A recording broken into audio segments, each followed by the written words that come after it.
Can you say, Sir Arthur, what makes the Bliss style? No, frankly, I can't. One never can find out what impression either one's personality or one's music is making on an audience, really, any more than one can tell what one looks like from behind. A friend in Scotland Yard did tell me that the main identification is the back of the head, which you cannot alter. Now, I've never seen the back of my head, as far as I know, not even in a tailor's mirror. But I should think that my music does have a certain vitality, as I have myself, both rhythmic and in colour. Good afternoon. An afternoon with the music of Bliss, the recorded voice of Sir Arthur Bliss, as you heard just now, and some idea of his life, his appearance and his personality. He had a public life as an administrator and committee man, one of the best chairmen of a meeting I've ever come across, time for everyone but cutting the cackle and the red tape. Bliss gave interviews and answered questions fairly, but for all that he was a private man, and the music is the only thing that tells you what was happening inside Bliss. He was his own man always. Early Bliss can sound like Stravinsky, later Bliss like Elgar sometimes, but not very much and not for long. Most Bliss sounds like Bliss. His music was tonal, but yet he had the power to surprise you with his modulations and juxtapositions. His intervals are often angular. There are sharp sevenths and flat ones, bracing or tender. How great a composer he is maybe not a question for a programme celebrating an anniversary like this, but I venture to say that all the works I'm playing today will live, and several others besides. By the way, the music you heard at the beginning was the opening of Bliss's String Quartet No. 1, played on a recording of that time, early 40s, by its first performers, the Griller Quartet. Sir Arthur's voice, which we'll hear again several times during the afternoon, was recorded in the 60s. And now, after that introduction, I want to lay the Bliss cards squarely on the table and play you a whole work lasting 23 minutes, a mature masterpiece, the music for strings. The date is 1935, the composer was 44. It was the year he finished his score for the film Things to Come by Alexander Korda out of H.G. Wells. Bliss immersed himself in the film, eminently successfully, but felt he needed to clean out his fountain pen and his mind, as it were, to write something more absolute. Never mind that the string work speaks of drama, inner and outer. It is passionate and poised. The slow movement always makes me wish that Balanchine had choreographed this work. It speaks of some tremendous love to me, but with the story left out, just the emotions remaining. The two climaxes of the first movement contain a certain echo of the Elgar introduction and allegro, but music for strings is Bliss's own distinctive voice. To find a performance to do full justice to the piece, I've gone back to the original conductor, Sir Adrian Boult, conducting the strings of the BBC Symphony Orchestra, not long after the premiere of the work in 1935. There are three movements, the first connected to the second slow movement. Music for strings by Arthur Bliss.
Music for Strings, the BBC Symphony Orchestra, conducted by Sir Adrian Boult. Arthur Drummond Bliss was a Londoner, but half American. His father, Francis, was a businessman of some affluence and a keen collector of art in many forms. From him, no doubt, at least two of his sons received the seeds of artistic careers. Howard was a painter who loved music. He played the cello. Arthur was a musician, but had a keen eye for painting.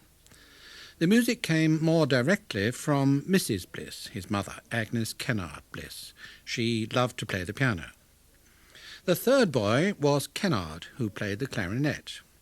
They all lived in a house near Barnes Common, not far from London, named Hawthornden, after a tree in their front drive. Arthur's middle name came to him via that tree, after the 17th century Scottish poet and historian known as Drummond of Hawthornden. Bliss's autobiography records his mother's death when he was only 4 years old. He also records his first experience of drama. I quote, "One night the gorse bushes on Barnes Common caught fire, and the blaze quickly spread in a strong wind. Awakened by shouts and cries, I went to my bedroom window and watched with frightened fascination dark shapes leaping round with brooms as they beat out the flames, which had rapidly approached our road.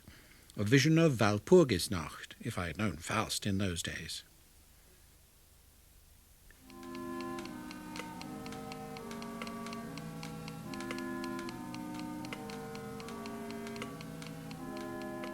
Sir Arthur goes on to write, "I'm told that as a very small child I was entranced by watches, clocks, or by any object that chimed and told the hour, and that at children's parties I would wander away from the others at their games and stand transfixed in front of any new clock that the strange house could provide.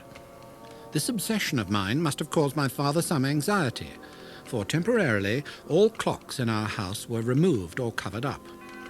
I expect this simple solution was more successful than any that a future psychologist could have devised.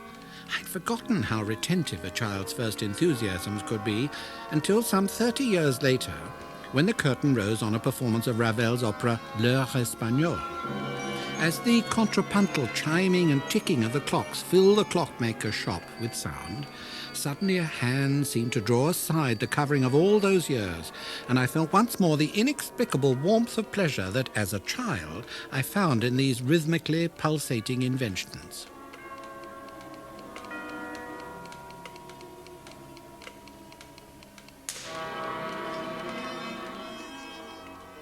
After my mother's death, Bliss continues, my father moved to a house in Holland Park, Bayswater. It was in this house that I was to live with my father and my brothers for the next 27 years. After Hawthornden, it seemed very big and magnificent. My father was a man who loved fine things and was a discriminating collector. The influence of beautiful things daily before my eyes proved an imperceptible but abiding form of education. The father, Francis, was born in Springfield, Massachusetts, and for many years his ancestors had come from New England. When, in 1923, says Bliss, I went with my father to America and visited the places whence this branch of the family derived, I felt very strongly the dual allegiance that I had inherited. Arthur Bliss also writes of his first school up to the age of 8. My memories today, he says, are not of certain boys destined later to become very important persons indeed, but of one boy whose name and face I can no longer identify. He lives for me through his talent for drawing, and for sketches, mostly in ink, of a precise character. They were copies of warriors, as commonly seen on Greek pottery, and as my father was in the habit, when taking us for walks, of retelling stories from the Homeric tales, these boyish sketches brought to life the heroes fighting on the plains of Troy and around the Grecian ships.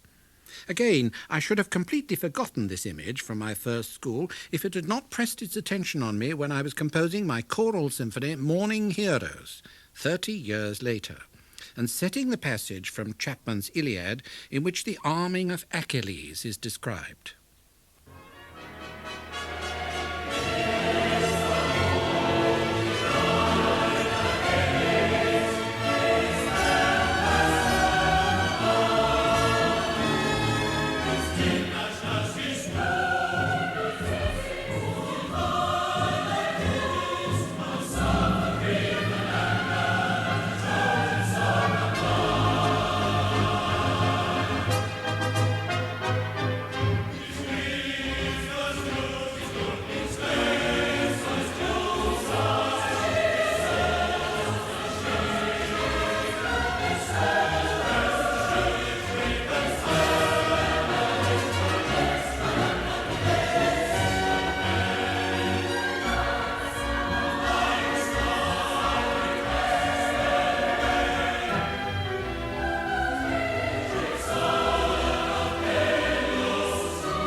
part of the scherzo from Morning Heroes, a symphony for orator, chorus and orchestra, composed for the Norwich Triennial Festival in 1930.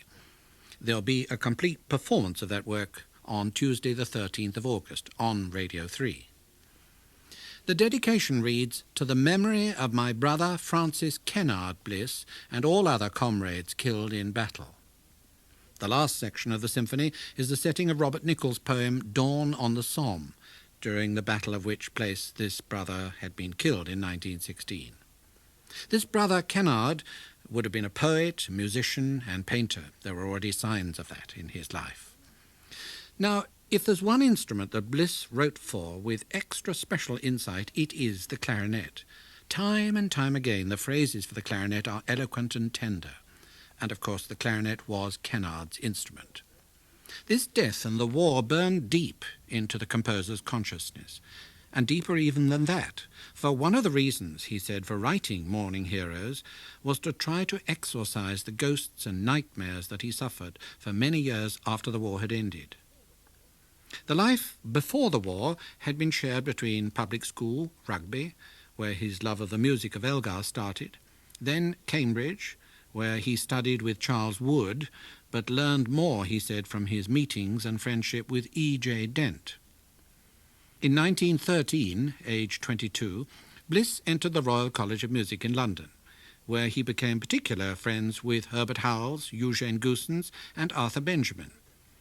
The four of them enjoyed their evenings at the Diaghilev Russian Ballet, evenings shot through, the autobiography tells us, with unexpected excitements as the curtain went up on a Bach's design or the opening notes of a Stravinsky score were heard. On a return home from such a feast, we seemed to board the bus with the dash of a Nijinsky leap. Bliss enjoyed a Paré lecture at the college, but he didn't get on at all well with his composition teacher, Stanford, especially after a manuscript had scrawled on it, "He who cannot write anything beautiful falls back on the bizarre," words that many might have thought pertinent apropos some of Bliss's post-war works. The young composer joined up immediately war started and spent 2 years in the Royal Fusiliers, going to France as a second lieutenant after his training. He finished up, though, in the Grenadier Guards, was wounded and gassed, fortunately mildly, and he was commended for bravery. The earliest work by Bliss that I know by sound is a pastoral for clarinet and piano dating from 1916. One or two things in it I think he would have done differently later, but most of it is typical, major sevenths in the piano part, and the very idiosyncratic clarinet line. Thea King, clarinet, and Clifford Benson, piano, playing Pastoral, first performed in 1917, not published until after Bliss's death.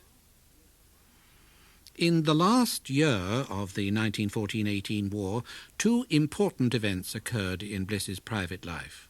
One was that his father decided, after being a widower for some 23 years, to marry again. The other was that Arthur joined the Catholic Church.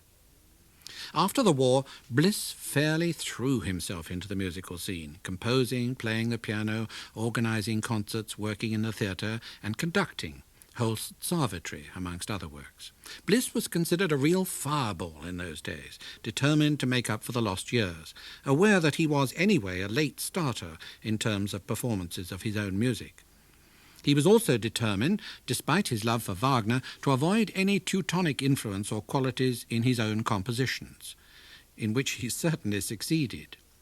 You may have heard already in the mornings this week several of those early post-war works in the Composer of the Week series, the Rhapsody of 1919, Conversations 1920, and other works. And they can all be heard again next Monday to Friday in programmes beginning at 11:35 p.m. Nearly 5 hours of bliss. I'm letting the composer speak for himself as often as possible in interviews that he gave to Donald Milner, Bernard Palmer and myself when he was in his 60s and 70s. These interviews overlap a bit, but they do give an extra dimension to any portrait of the composer and his life as he looks back, with hindsight.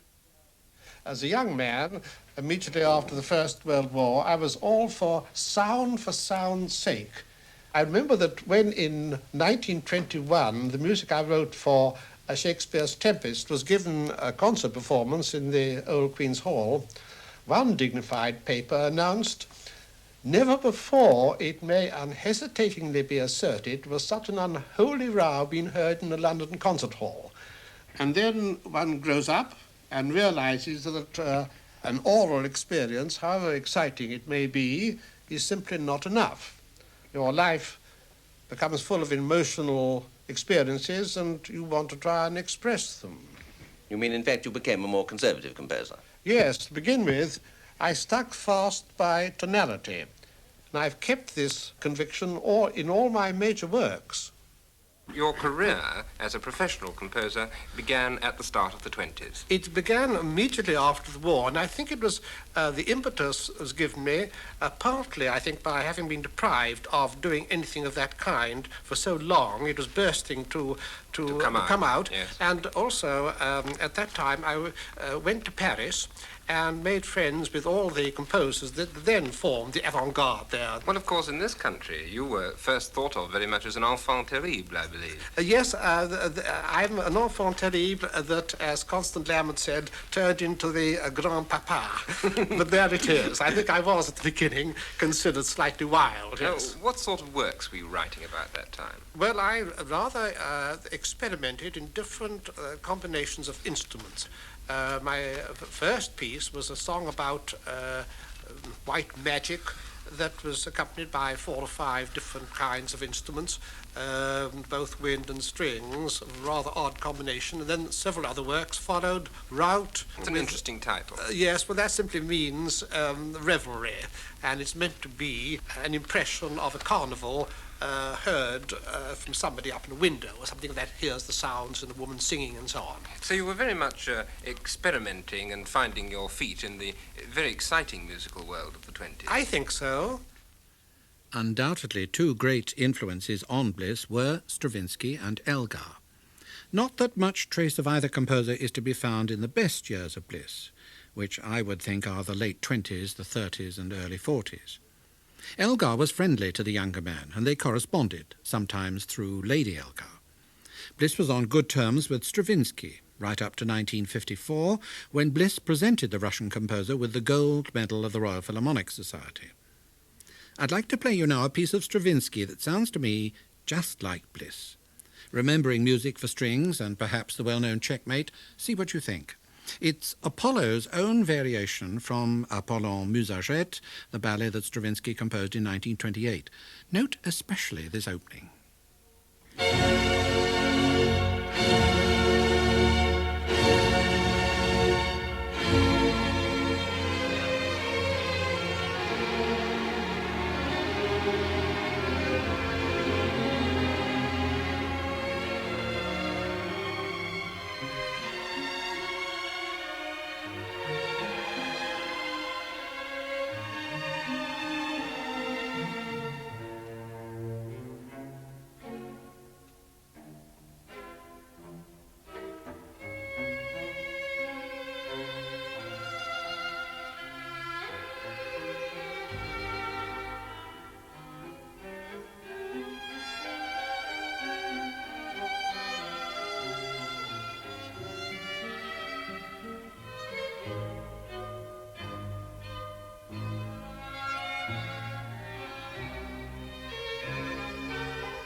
from Apollo Musaget, Stravinsky's White Ballet, played by the Berlin Philharmonic under Karajan.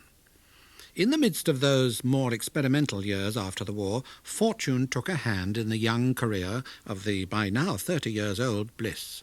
Sir Arthur tells how it happened. I believe that everyone has at least one good piece of luck at the start of his or her career.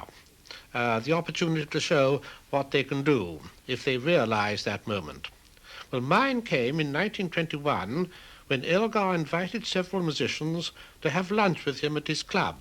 And when I arrived, I found Adrian Bolt there, Anthony Bernard, Eugene Goossens, John Ireland, and W.H. Reed, who was then the leader of the LSO. Elgar, I remember, was at his most nervous, and the lunch went rather awkwardly, no one quite knowing why they'd been gathered together. And then when the coffee came, Elgar suddenly said that the three choir festivals needed new works, and he was asking Goossens, Herbert Howells, who wasn't present then, and myself to write them. It was very difficult in those days for a composer to get a performance of a big orchestral work at all. So here was my chance, and I determined to write a full-scale symphony. I was waiting for some idea to spark me off when I happened to find in a friend's library a book on heraldry. In it was a chapter dealing with the symbolic meanings associated with the primary colors. At once I saw the possibility of writing a work, each movement of which should express a color as I personally perceived it.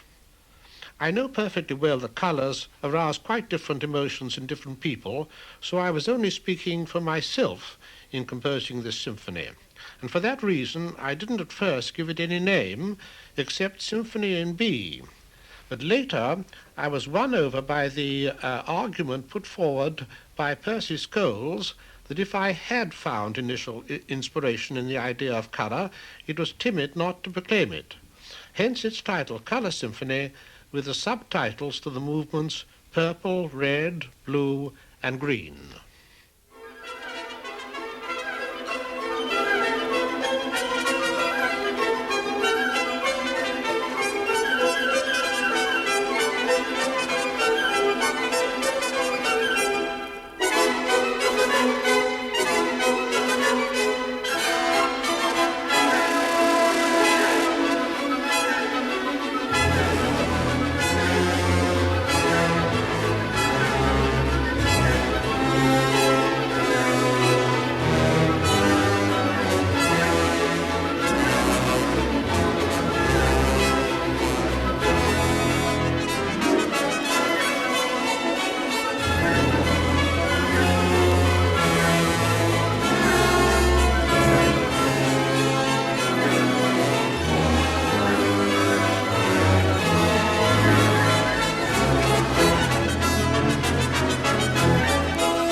Sir Arthur Bliss conducting part of the finale of his own Colour Symphony. The movement named as Green, the colour of spring.